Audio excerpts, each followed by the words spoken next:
नमस्कार. आता पाहूया, जर चंद्र दशम स्थानी असेल म्हणजे 10th हाऊसमध्ये जर मून असेल लग्नकुंडलीच्या, तर तो काय फळे देतो. या स्थानातील चंद्र असता असा मनुष्य तरुण स्त्रियांशी प्रेम करतो, सर्व प्रकारचे वाहन सौख्य भोगतो, अखिल ऐश्वर्य याच्या पायाशी लोळणे घालते.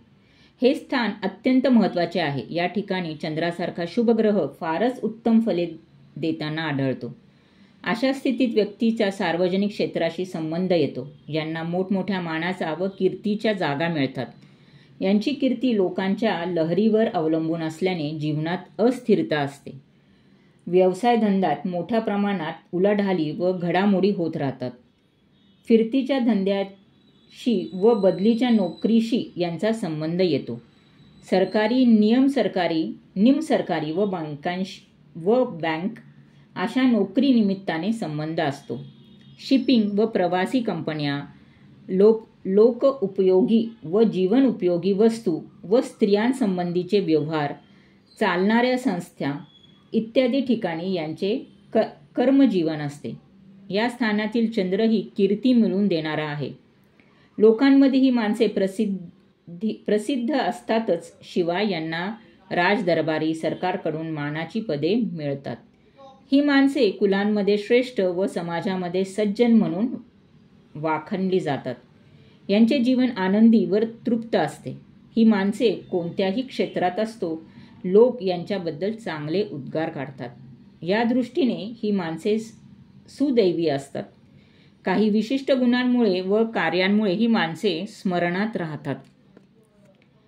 चंद्राचा संबंध जलाशयी असल्याने नावाडी, खलाशी, नाविक व पाणबुडे, शंख, शिंपले, मोती विकणारे, मत्स्य व्यवसाय करणारे, फेरी, बोटचालक व मालक यांसारख्या व्यवसायांशी संबंध असतो.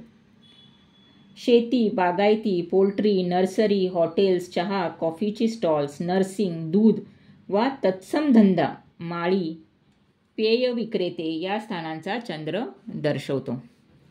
या स्थानात चंद्र दूषित असता अपकीर्तीला आमंत्रण असते. त्यांच्यात अस्थिरता खूपच असते. व्यवसाय धंद्यात अडथळे येतात. अशा व्यक्तींबद्दल लोकपवाद कानी येते. वारंवार प्रकृतीची तक्रार असते. नीती चांगली नसते. अपमानास्पद स्थितीत काम करावे लागते. व्यसनाधीनता येते.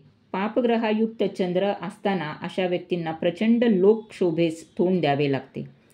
वरिष्ठांच्याशीही खण्यामर्जी होते. सार्वजनिक चर्चेत विषय होतो.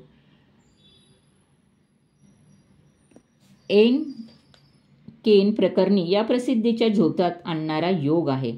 तर हा दशमस्थानी चंद्र, जो कर्मस्थानी सुद्धा म्हटला जाऊ शकतो, अशा स्थितीत जर शुभ असेल तर ह्यांना खूप चांगले व्यवहार सौख्य किंवा स्त्री सौख्य, नोकरी सौख्य, कीर्ती, भाग्य असे देणारा असतो. जर हा चंद्र बिघडला असेल किंवा अशुभ असेल तर खूप अडथळे, व्यवसाय धंद्यात अडथळे किंवा ह्यांना अस्थिरता व्यवसायामध्ये देतो.